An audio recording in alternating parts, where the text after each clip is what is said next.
the webinar for you. Welcome to our webinar, Beginning with the End in Mind, what we know about performance measurements for veterans and military family programs. It is our hopes that after this session, you will have learned about performance measurements for veterans and military family programs, discovered methods to measure outputs and outcomes with available tools, and also learn the difference between outputs and outcomes. Learn about veterans and military family programming data sources to help measure outputs and outcomes, and then explore, along with Equal Justice Works, the best practice examples in measuring outcomes. Kobe Langley from the Corporation for National and Community Service is here to tell you how this session fits within the What We Know series that started earlier this month, and to give you the official welcome from the corporation. Kobe? Thanks, Debbie. I really appreciate everybody taking the time to participate in this webinar. These are very important series. We're now over a dozen of these webinars over the course of the past year. We're in the middle of our series of webinars around performance and measurement and outcomes. Very important webinar to talk to our stakeholders with, principally because as folks who have been engaged with the national service community over the past few years have probably noticed, is there's an increasingly important focus on performance measures and outcomes. In the veteran military family space, as some of you are aware, in 2009, the corporation was directed by the Kennedy Serve America Act to expand services for the veteran and military family community through our programs and initiatives, as well as to engage more veterans and military family members in national service. In addition to that, the corporation decided to incorporate very kind of specific objectives in the veteran and military family space in our strategic plan. More specifically, that we would increase the number of veterans and military family members that we engage in national service, as well as increase the numbers of veterans and military family members that were national service participants. We're now into the full second year of that strategic plan, and as a part of expanding our own commitment to performance measures last year, the performance management team here internally looked at the way that the corporation has been measuring success in this field, and decided to realign a lot of the performance measures around the specific activities that are defined in the Kennedy Serve America Act. That's not to say that the performance measures, the broad and overarching performance measures, are no longer valid. They are. We're still counting and encouraging our programs to identify the numbers of veterans and military family members that are in their programs, as well as the number of activities serving the veteran and military family community. But we're being a little bit more specific, and it's important to note that in the most recent notice of funding opportunity, as well as the notice of funding opportunities that the corporation will be fielding in the future, you'll see more around the issue areas that are defined in the Kennedy Serve America Act. I'm briefly going to talk about those, but we've got Chris Spear on the line, who is our Director of Evaluation and Strategy, and he'll be able to go into a little bit more detail about what that means for potential grantees, for current grantees, and for the national service community and veteran military family community writ large that are interested in leveraging national service in order to both engage and expand services to our veteran and military family community. The legislation directed the corporation to work with grantees to provide national service opportunities in 9 issue areas, and I'll just run through those really quickly. The first one is to provide services and support to military families. Thank you. The second one is to increase volunteer opportunities for veterans and military families. The third one is to improve veteran and military families' education and certification opportunities.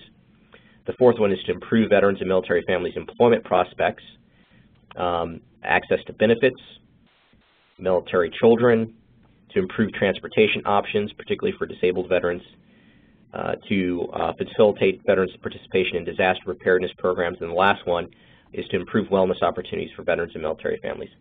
And if you take a step back from those very specific activities and you look at the 3 buckets that the Chairman Joint Chiefs of Staff have identified as key issue areas that communities can engage in order to improve the lives of veterans and military families, and these are published both in their QDR a quadrennial review of military families, or excuse me, of military compensation, as well as the the white paper that was published by the Chairman of Joint Chiefs of Staff called the Sea of Goodwill, as well as their Joint Military Family Strategy. All three of those documents focus on kind of three big buckets: improving employment opportunities for veterans and military families, improving educational opportunities for veterans and military family members, and improving health and the wellness of veterans and military family members. Those are kind of the three buckets, and what I've done in this graphic is kind of put each one of those very specific Serve America activities into one of those buckets in order to kind of just visually show alignment with what our veteran and military family leaders have identified as social service need areas that can be met through community-based solutions. And of course, national service is all about community-based solutions. On the side, you'll see the kinds of activities that the actual grantees are encouraged to focus on, and those are the ones that we talked about a little bit earlier: creating service and volunteer opportunities for veterans and military families, service directly to veterans and military families, and community coordination as a tactic or strategy to implement any one of those 9 specific strategies. So this is kind of an alignment slide, and I hope it helps provide the context of this particular discussion and the data that you're going to be hearing about from both Chris Spear as well as Carrie O'Brien from Equal Justice Works are really informed by what I would say 2 of our internal studies. One looks specifically at the emerging practices of grantees over the course of years in all of our program areas in Senior Corps, AmeriCorps, and State and National, and look very specifically at those grantees that did well in our grant competition, as well as an analysis of of 100 of our current grantees in Senior Corps, AmeriCorps, State National, AmeriCorps Vista, and helped identify what I would call some of the emerging practices in outcomes and outputs. The folks that worked very diligently on improving these performance measures here at the corporation headquarters really listened to the field and really tried to identify and align these activities in a way that would make sense for individuals that wanted to be competitive in our grant-making process. And it's imperative that we share some of these ideas, with you all in the hopes that that we will be able to continue to improve the services that are provided through national service. And I would like to say that a great number of opportunities still exist within the corporation, that the corporation has maintained the veteran and military family priority focus area, and it has also maintained its competitive preference for veterans and military family activities and in their strategic focus areas, as well as in their competitions. So to the extent that there is room to grow and that the CEO is committed to growing our investment in this space, I would say the folks on the call should definitely take an opportunity to read her most recent testimony before the Senate Veterans Affairs Committee, and I think folks will come away with a full understanding that the corporation is fully behind the veteran and military family community, and we look forward to continuing engagement. Appreciate your opportunity to participate in these sessions. So with that, we're going to go ahead and introduce our 2 panelists, our 2 subject matter experts, or our 3 subject matter experts that will talk about these new performance measure areas in the veteran military family space. First one is Dr. Chris Spear. As I mentioned, he's the Director of Research and Evaluation here, a recent addition to the team, and has been really pushing the corporation and our grantees to look at outputs and outcomes, and hopefully share some ideas about how our grantees, current, former, and potentially future, could improve their program design around these areas. We also have Catherine Gravelly and Carrie O'Brien, who are working with Equal Justice Works, and they're going to share with you some of their own ideas about how they were able to align their own activities around collecting data that would help inform some of the outcomes and outputs from their own program design. The more that we can do in this space, the better, and the opportunity to expand our own investment in the national service community writ large, I think, really depends upon our ability to prove impact.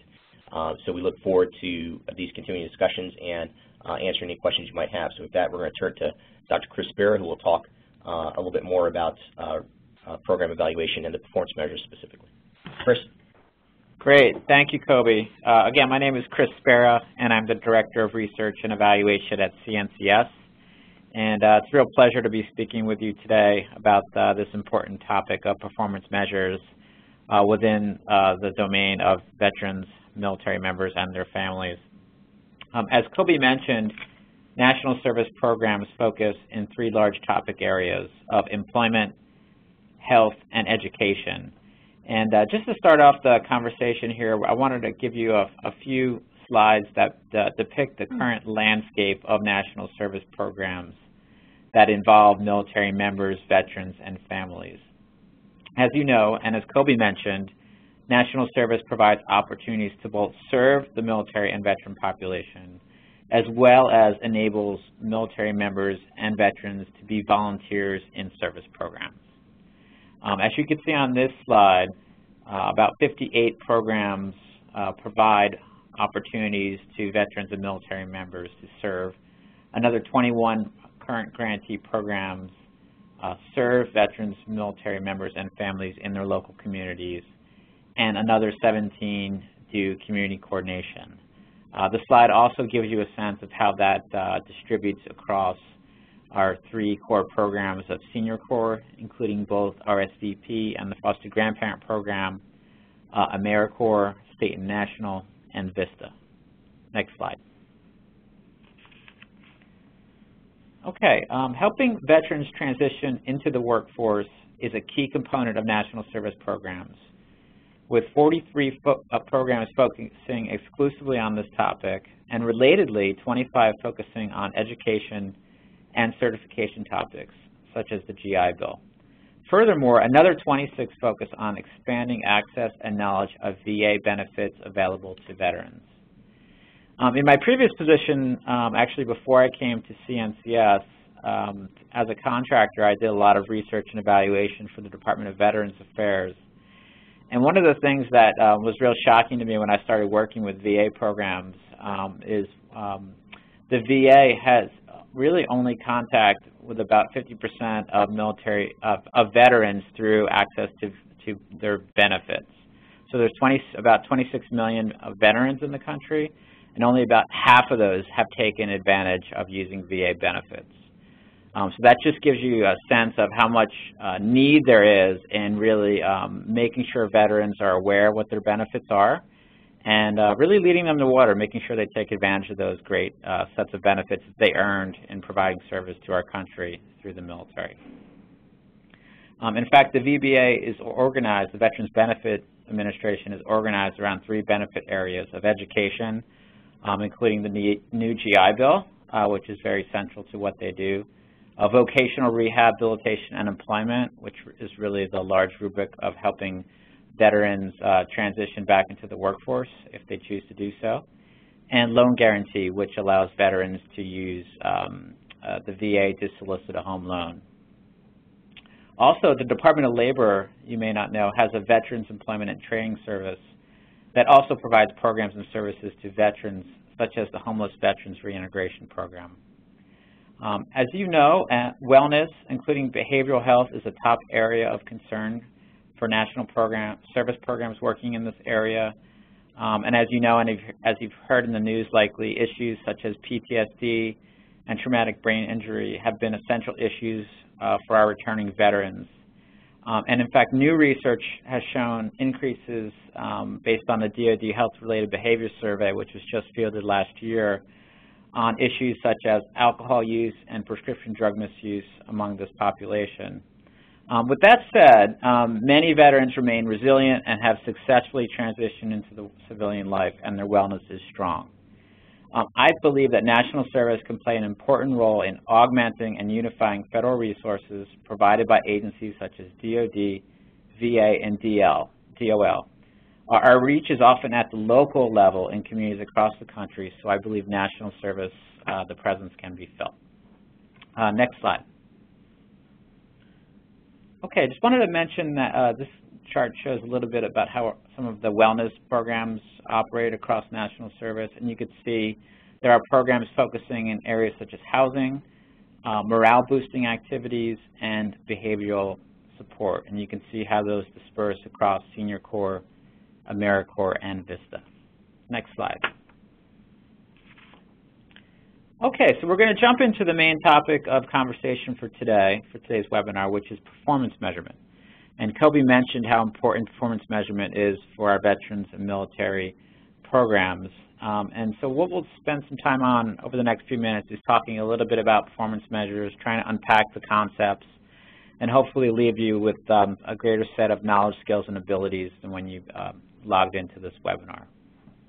Performance measurement is the ongoing systematic process of tracking your program's outputs and outcomes.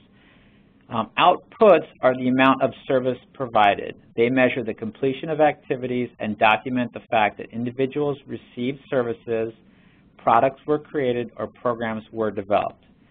Essentially, they answer the question of how much service did we perform? What products did we develop? They do not answer the question what changed as a result of service provided or product developed. Outcomes reflect the changes or benefits that occur. Outcomes can reflect changes in individuals, organizations, communities, or the environment. This may include changes in attitudes, knowledge, behavior, or condition. As an example, changes within an organization may include an enhanced system to better serve military community members. Outcomes answer the question, what difference did our service make for beneficiaries? How did the new system or product enhance the capacity of the organization to serve the community? In general, the most compelling outcomes address changes in behavior or a condition. However, what makes a change compelling is not just the type of change, but the magnitude, the amount of change, and that's what performance measures is really all about. And part and parcel to performance measurement and program development is developing a solid logic model. And I'll spend a little bit of time later in the presentation going over a logic model more in depth. Next slide. As you know, measuring the performance of our AmeriCorps programs and our Senior Corps programs is of critical importance to our mission and the broader field of national service. Strengthening the evidence base for national service is a priority outlined in the agency's 2011 to 2015 strategic plan. As a result, CNCS has put rigorous program evaluation and performance measurement of the impact of national service programs on members, beneficiaries, and communities as one of its highest priorities. So it's in the conversation that we have every day at CNCS about documenting good performance measures, improving them, providing robust technical assistance and training to the field, and ultimately using performance measures to tell the collective impact of national service. And you're such a big part of that as grantees and invested stakeholders in the community. Next slide. Okay, so I just want to spend a few minutes talking about why we measure performance and why it's so key. I think one reason is accountability. Performance measurement satisfies the need of funders and stakeholders to see that the program or project is getting results. Accountability is a key part of why we measure performance. Another reason to measure performance is to determine if the change you thought would happen with your intervention is actually occurring. It will tell you if you're making progress.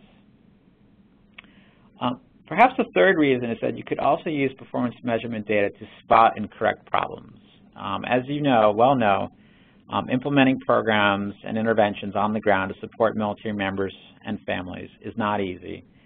And a lot of our grantees are implementing sort of newer programs that don't have such a long history. And so an important part of performance measurement is it allows you to do continuous quality improvement. Look for things that work, are not working, and things that you can tweak along the way.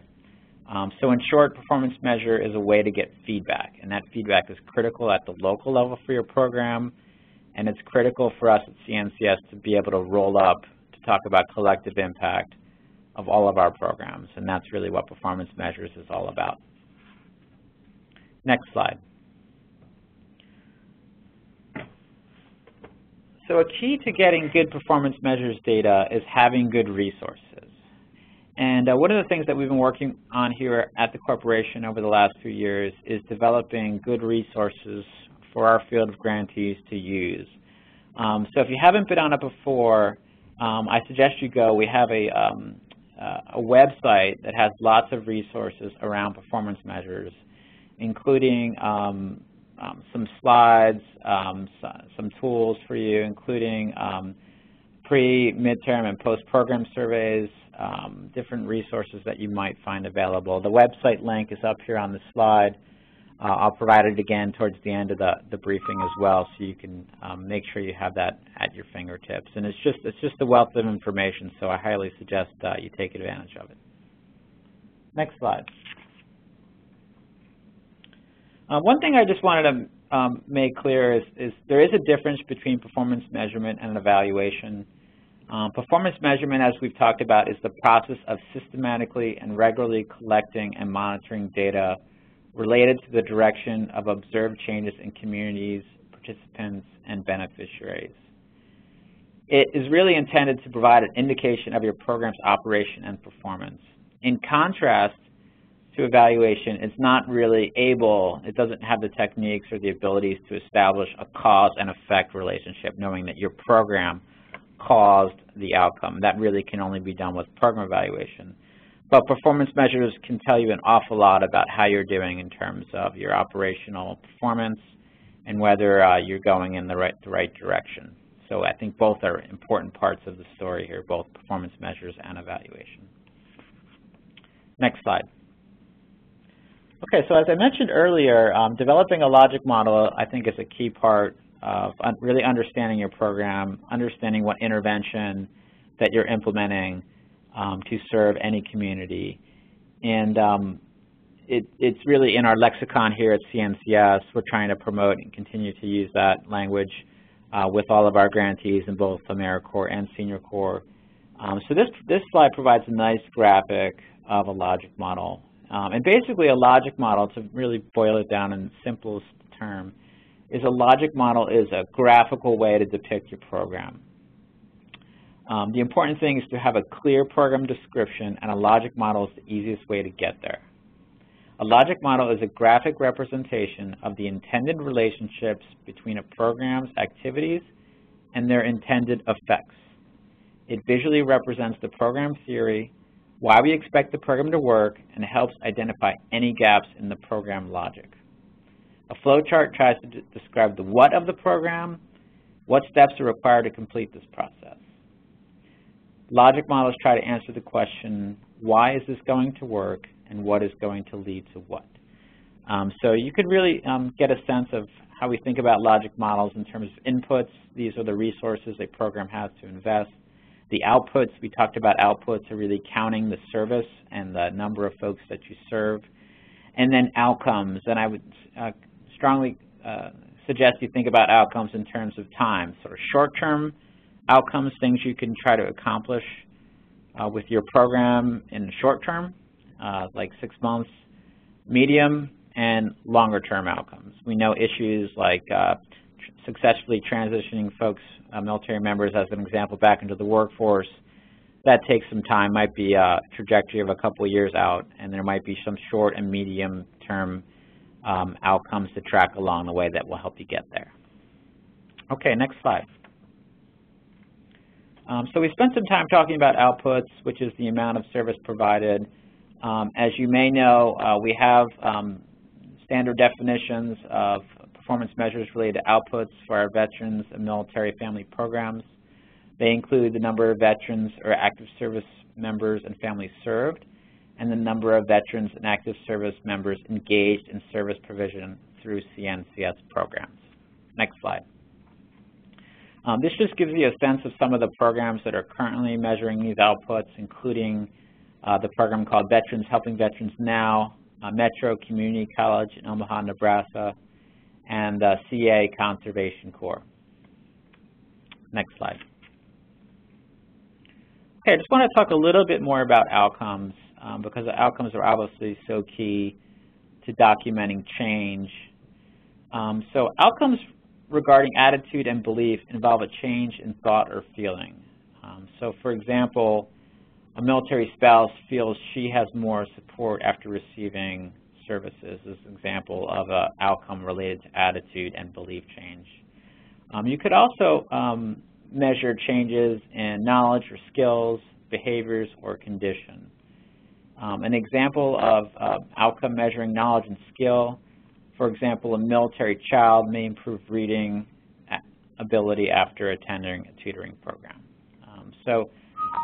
Essentially, performance measures allow you to document changes in attitude or belief, knowledge or skill, behavior, or condition. Next slide. And just again, some examples from our current programs that are measuring outcomes. You can see the Helping Veterans Now program is doing this. The Metro Community College program is looking at the number of veterans succeeding in college due to support of informed college staff and faculty. And the Conservation Corps in California is looking at those who completed the program and gained skills for future employment. So folks are out there doing this and learning along the way, and we hope to share those best practices through our lens here at CNCS. And you'll hear a little bit from Equal Justice Works, which is doing a great job in documenting their performance and evaluating their program. Next slide. So you may be wondering, well, what resources are available to me? I mentioned the website here that we host at CNCS. It has lots of tools. Just wanted to talk a little bit about sources of data collection when you think about measuring performance of your program. There's different kinds of data that are accessible or that you can collect.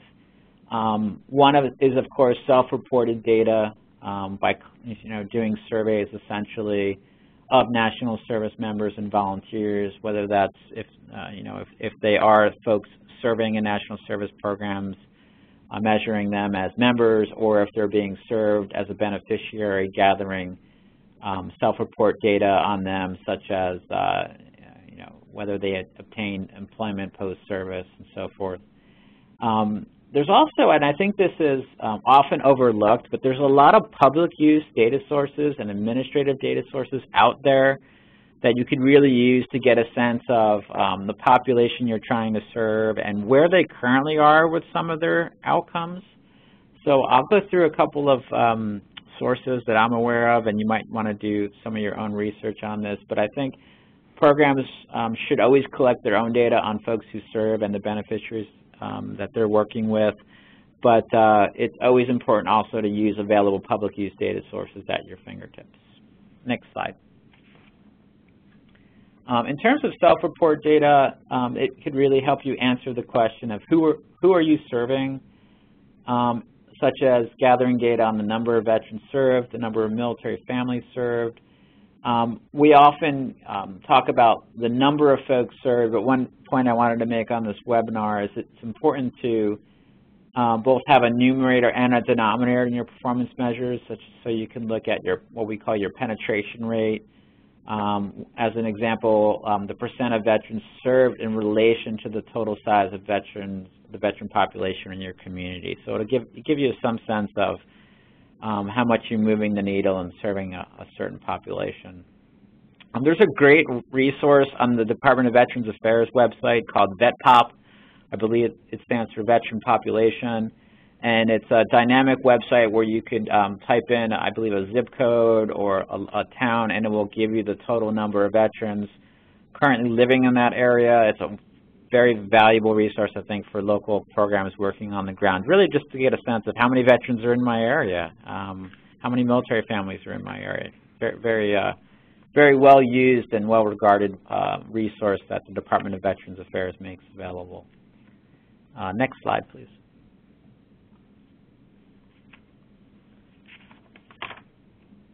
Another thing to think about is gathering self-report data from beneficiaries. That is, what outcomes are you achieving? Potential outcomes include increase in educational attainment, increase in vocational skills and credentials, and an increase in employment outcomes. And of course, these data sources include self-report data from veterans and military members through surveys, as well as I mentioned, public use data sources. Next slide. I mentioned already the public use data source called VetPop, available by the Department of Veterans Affairs.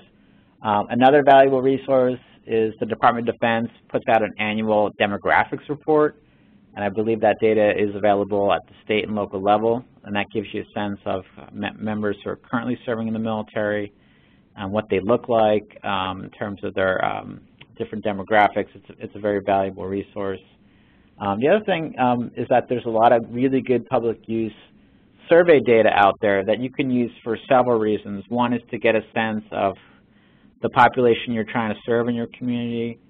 Another is to have a good comparison rate. So if you can measure the performance of your program in terms of the outcomes, you can get a sense of how those outcomes are being addressed at the national level. So just a couple of these that are available in the health and wellness area. The Army does a large-scale survey of military families called the Survey of Army Families. Has a chockload of information in there about family well-being and family support, a lot of questions on deployment support for military families. A wonderful resource. The Air Force does its own similar kind of effort. It's called the Air Force Community Assessment. And the VA does a national survey of veterans every 5 to 10 years that gathers data from a representative set of veterans across the country. So again, I would encourage you to take a look at these. I think it could be a very valuable resource for you. Another way to use it is to take survey questions from these surveys. They've been highly tested, and rather than develop your own questions, if you're going to gather data from your folks, this could be a really good way to develop a good instrument. Next slide. A couple other ones in the health arena include the survey of DoD health-related behaviors. There are other survey instruments on employment and homelessness that Department of Labor and Veterans Benefits Administration put out. So again, these may be resources for you. Next slide. And finally, there's some good administrative data if veteran homelessness is an issue you're working on. The Department of Labor's Veterans and Employment Training Service has good data on that available. The Veterans Benefit Administration puts out good data on GI Bill usage and usage in their VOC rehab program around education. So that could be a good resource. And finally, there's some really good employment data that's out there that you could potentially use. Next slide.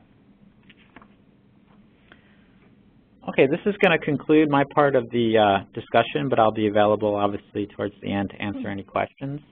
I just wanted to leave you with reminding you that we have a lot of good resources and tools related to performance measures on our website. Again, the link is provided here, and I believe these slides will be made available to you after the conclusion of today's session, so you'll have that available to you. It's been a pleasure to speak with you, and now I'm going to turn it over to our colleagues at Equal Justice Works, who will tell you a little bit about their experience in collecting and managing performance measurement data. Great. Thank you, Chris. This is Catherine Gravely. I'm the program manager here at Equal Justice Works for our AmeriCorps Legal Fellowships program. And I'm also here with Carrie O'Brien, who's going to chime in as needed and definitely will be available for questions at the end of this presentation. Next slide. So for those of you who don't know about Equal Justice Works and what we do, we are a national legal nonprofit based out of Washington, D.C., committed to social justice. We provide postgraduate legal fellowship opportunities to public interest attorneys wanting to embark on a public interest career. Currently, we have 4 fellowship programs, one of which is our AmeriCorps Legal Fellowships program, which consists of both full-time attorney members and minimum-time law student members that are placed at eligible legal aid organizations across the country. And our members primarily provide direct legal services to low-income communities, including veterans. Next slide. So we were asked to provide an overview of our veterans program and how we got to where we are as far as fine-tuning our theory of change and developing strong performance measures for AmeriCorps. And let me tell you, it was hard. It was not easy. Our team had to put our heads together and summarize our theory of change, which is up on this slide, and it's a snapshot of our theory of change. And I'm going to now take the next few minutes to go into greater detail for each bucket. Next slide. So when we thought about the need we were addressing in the community, we really had to think hard about what our attorney members were addressing for their veteran clients. We knew what they were doing, we knew they were doing great work, but we had not yet articulated the need in writing. And basically what we boiled it down to is that veterans face very complicated legal issues, and our attorney members had a unique skill set to be able to address these complicated legal issues for their veteran clients. And these are legal issues that were severely affecting the quality of their veteran clients' lives. And in documenting the need, we had to search for a lot of data out there, data supporting that there was a need in each individual local community, as well at a national level, that veterans do have legal needs that need to be addressed.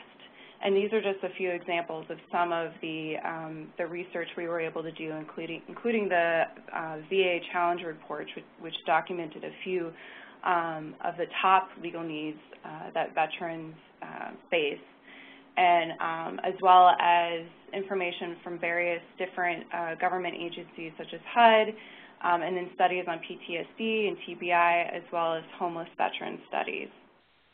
Next slide. Then we really had to think about, what exactly are our attorney members doing? They were doing many different things for our veteran clients and serving their legal needs.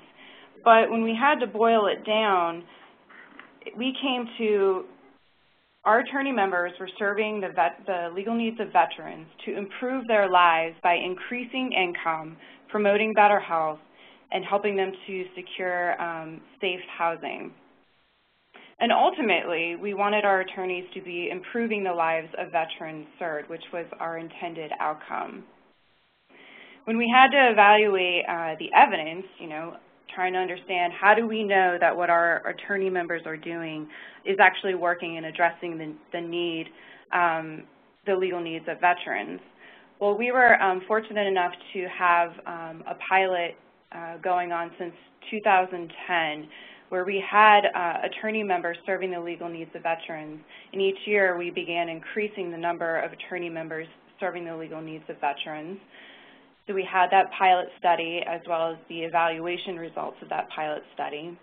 And in addition to that, we had studies that pointed to lawyers making a difference in general, not necessarily for the veteran population, but studies that showed having representation, having a lawyer help you in your legal matter, you're more likely to have a positive outcome in your legal matter as opposed to representing yourself in a legal matter. So that's the evidence we had for our intervention. Next slide. So after we came up with our, we articulated our need, the intervention, and our intended outcome, and we had all our evidence, we really had to break down the difference between outputs and outcomes that Chris so eloquently described. But for us, it was hard at first, really trying to understand what types of outputs we could collect, and then from those outputs, what sort of outcomes we wanted to know from that information. So what outcomes we wanted to know from the service that was being provided to the veteran community. And this is just an example of one of our outputs and then the aligned outcome that we collect in our data collection. Next slide.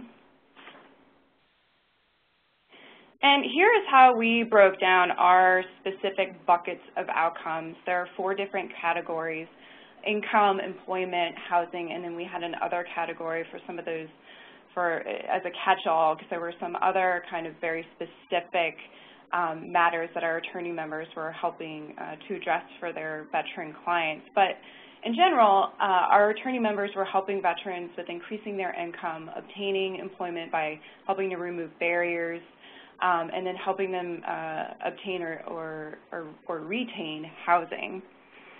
And if you look at these, you should note that these were broken down even further to provide a detailed picture of each bucket of outcomes. And I will show some more detailed data outputs and outcomes we were able to collect. Next slide. So what we could say in 2010 were the number of veterans we were serving through our program, along with a lot of anecdotal evidence, and that was really it. We couldn't say anything about the outcomes of the cases that our attorney members were working on. We couldn't say anything about the actual impact of the veterans served. And we didn't really know whether the veterans we were serving were better off. Next slide. But today is a different story, and our data and outcomes are much more expansive and paint a clearer picture of our program and the impact in the veteran community. This is just a sampling of data and outcomes that we are now able to report to CNCS. Next slide. Some more examples. I'm not going to read them all out to you, but I just wanted to give you a sampling, and you will be provided a copy of this presentation. Next slide. More examples. As you can see, it's much more expansive than 2010. Next slide. So the big question you're probably asking is how we were able to get to a much more expansive data collection and outcome reporting. Next slide.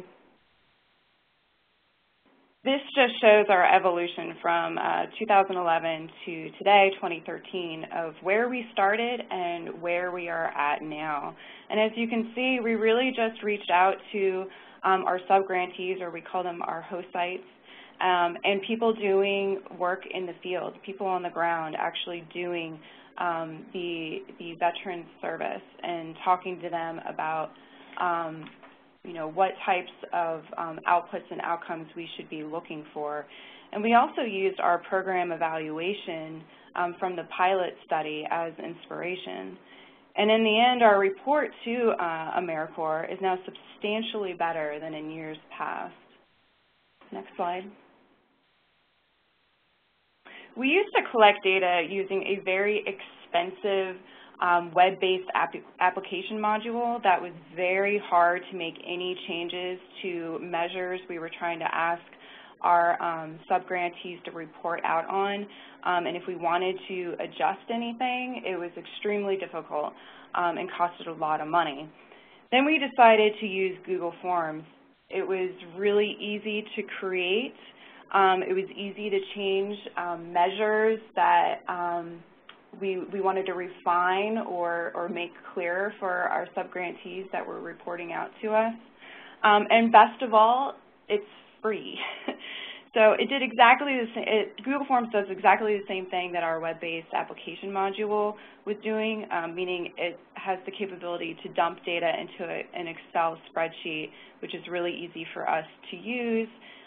It creates a snapshot of the data for all of our sub-grantees, and it makes it easier for us to then report out to CNCS for our GPRs. Next slide. And this is just a screenshot of what our Google form looks like. So if one of our host sites wanted to input their data into our reporting form, this is how they would do it. They would go into the Google form and input their numbers through here, and then just click Submit. And then I believe we have a sample to show you of what we send to them at the beginning of a reporting period. And this is just the Word document form of the Google form that host sites eventually end up submitting to us every reporting period. So we like to provide them with the Word form so that they are able to keep a version for their own records, because the one caveat about Google Forms, once you click Submit, and there are different options, but we learned that once you click submit, the person that submitted it doesn't necessarily get a copy of their data.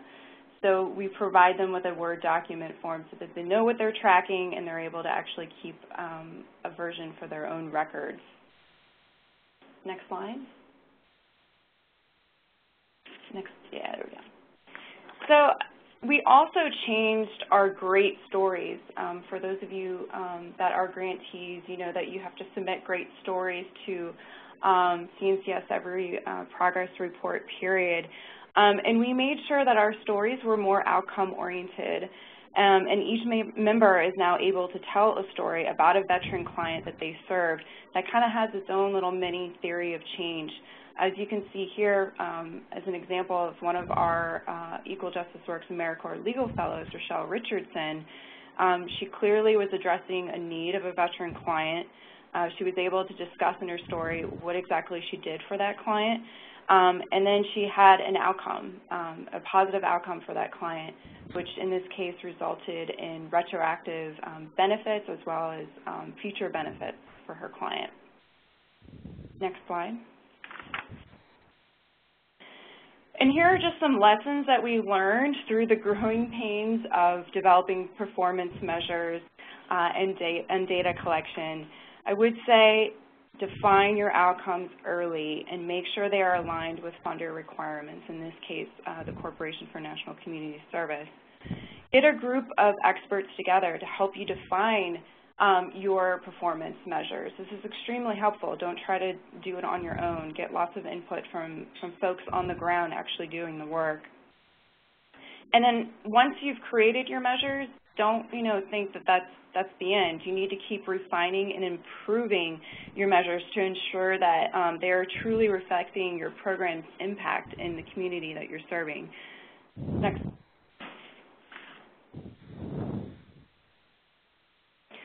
We would like to go even further than where we're at right now. Some big aspirations are figuring out ways to track long-term outcomes, as Chris mentioned. Right now, we're able to capture short and medium term outcomes, but we'd like to capture long-term.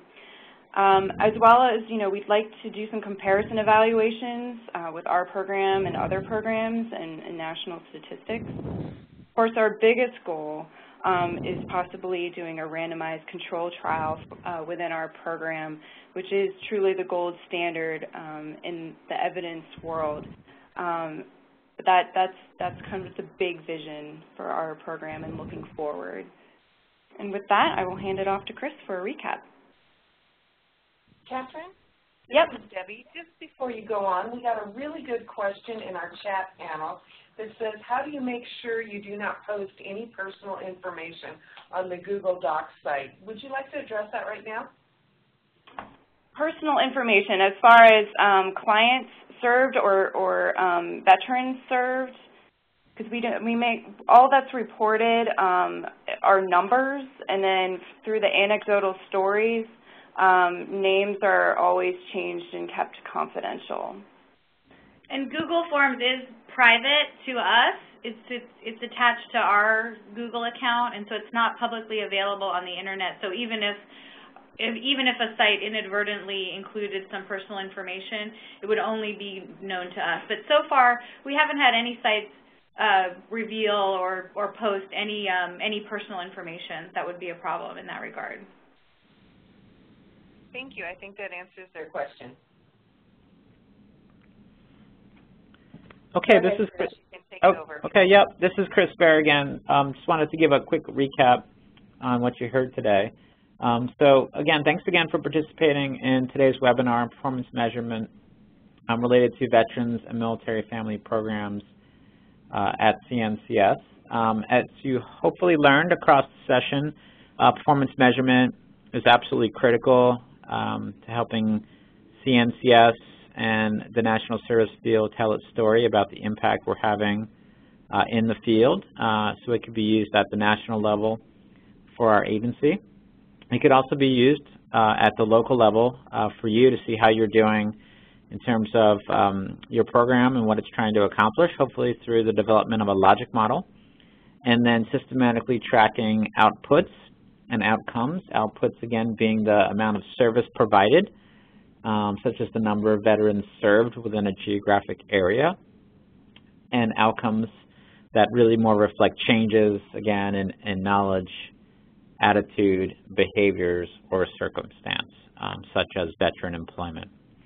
Also, hopefully you understand now that there's a little bit of a difference between performance measurement and evaluation, with mostly the key difference being evaluation is really the only way to establish cause and effect, to really know that your program is causing the outcomes you're tracking. But performance measurement is such a key part of measuring performance of your program annually. So thanks again for participating. Hopefully you learned a lot. As Kobe mentioned at the beginning, we'll be having more of these sessions. We expect to be more heavily and more engaged in performance measurement as an organization with our grantees going forward. Webinars is one way to do it, but we have other tools we'll be using along the way, and we welcome all ideas, suggestions, and feedback as we move forward. So with that, let me turn it back over to our host to facilitate the question and answer period. Thank you, Chris, very much. We did get one question here in the chat just recently. Katie Schaefer asked, are some of the vets served in more than one area, and if so, how do you get an unduplicated count of individuals? That's an excellent question, and that at the beginning of our growth toward a more expansive data collection list, that was something that we struggled with in the beginning, and we're getting better at unduplicated data, but it's still a concern of ours. But to generally answer your question, some of the veterans are served in multiple different areas. So a veteran walking through the door of a legal aid organization might have a housing issue, as well as needing to appeal a disability benefits claim, as well as they needed some barriers to employment removed. So that would, make them being served in all three different buckets of our outcome buckets. So what we try to do, we try to get global data and then start breaking it down from there to avoid duplicating, veterans that are being served in more than one area. So globally, we'll ask, how many veterans did you serve? And then globally, we'll ask, well, how many veterans did you address for a housing matter, and then employment matter, or a benefits matter? And we're able to discern from the sub-global data points using, the total number of veterans that they served. That's how we're we try to figure out, who's being duplicated and who's not. So it's tough, as you can hear. It's not an easy thing to do, but that's kind of how we try to resolve making sure we're not duplicating information. And it's how you present the information, right? If you're talking about how many veterans you served in a housing matter, that's different from discussing how many veterans you served totally.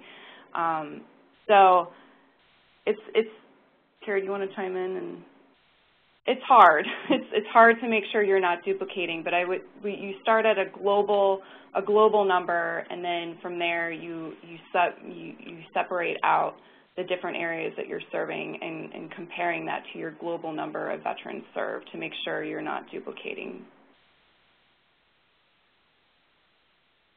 Great, thank you. Katie also followed up with, what kind of documentation do you require from sites to back up their statistics? Well, so what's great about our host sites is they're all legal aid organizations, and most of them are required to use case management software. Each of the attorneys, they have a certain number of cases, they have a caseload, and they have to input tons of information and tons of data into their case management software for each client that they serve.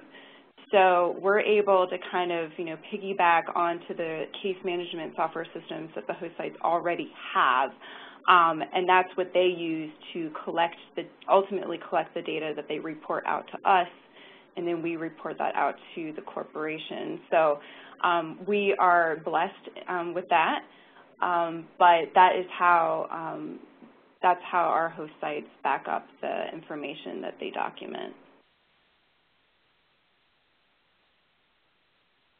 Thank you. We've got another question that came in from Jake Cummings. He asked, can you discuss some of the limitations of the county-level VET-POP estimates, i.e. sampling errors, et cetera, and why numbers reported by the VA differ from those reported by the Census Bureau?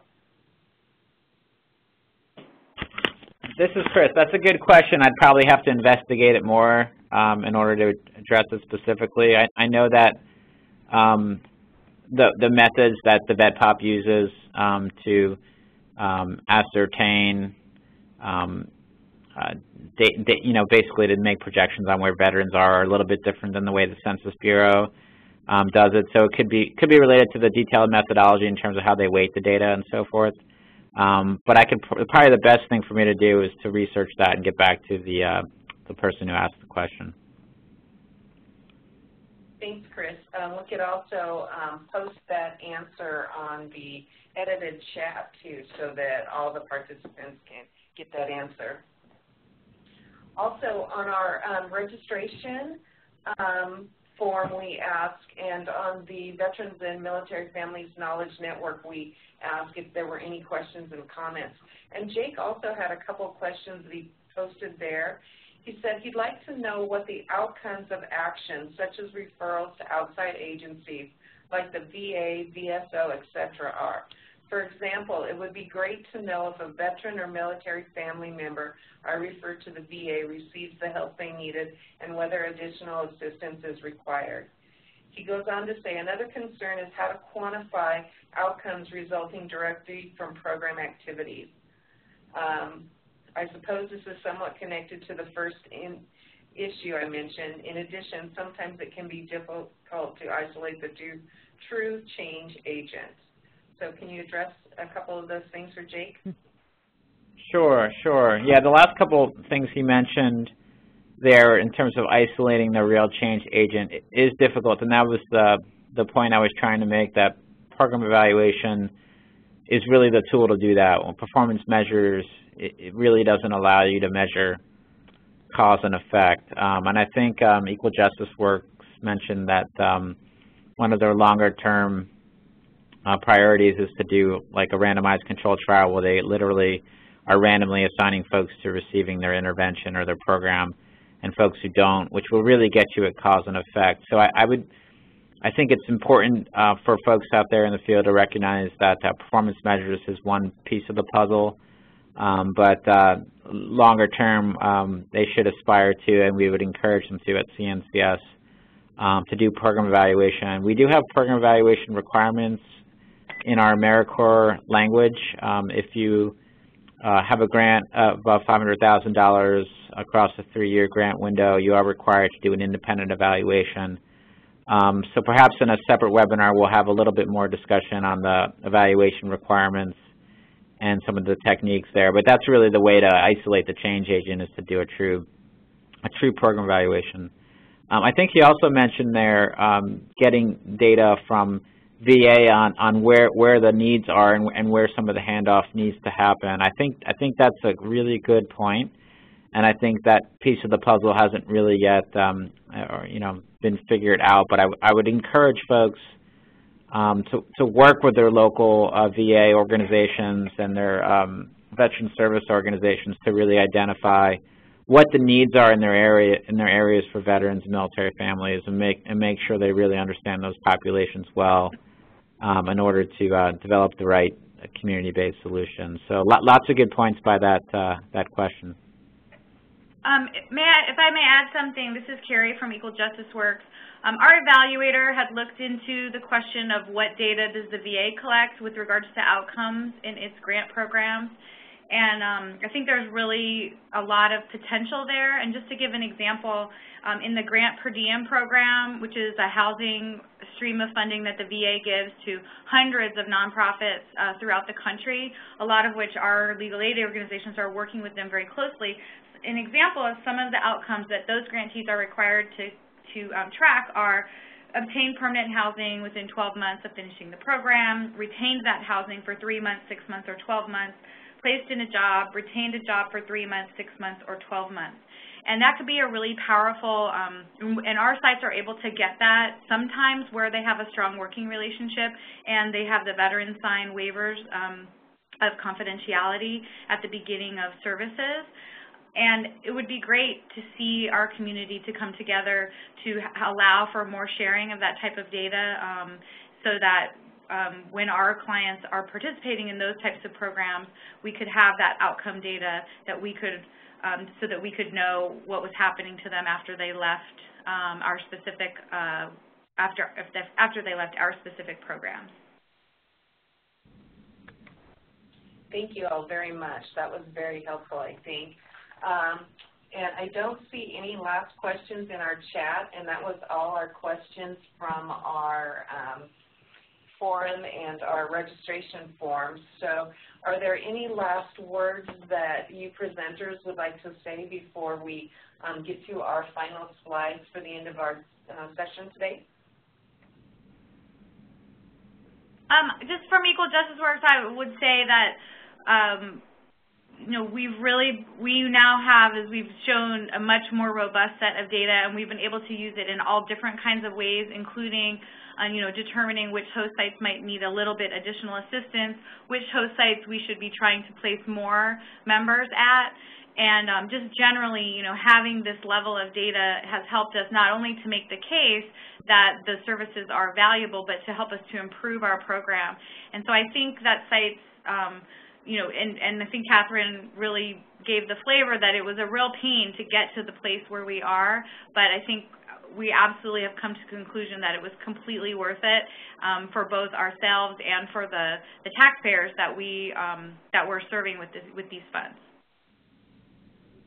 Thank you. I think you guys were a really good program to showcase that, because I love the fact that you said that lawyers are so often not the kinds of people that follow up with their clients. Once there's something that happens, they are done with the case and it's over, and that you really had to put real intentionality into what you did to get these outcomes. So I think you're a really good example for folks to be able to learn from about what needs to happen to go from outputs to outcomes. So thank you guys very much.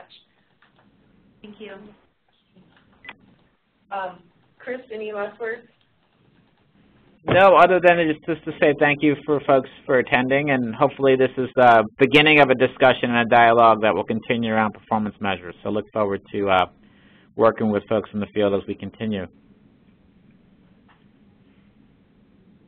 All right, thanks, Chris, so much. What we'd like to show you here is this is our link to the Veterans and Military Families Knowledge Network.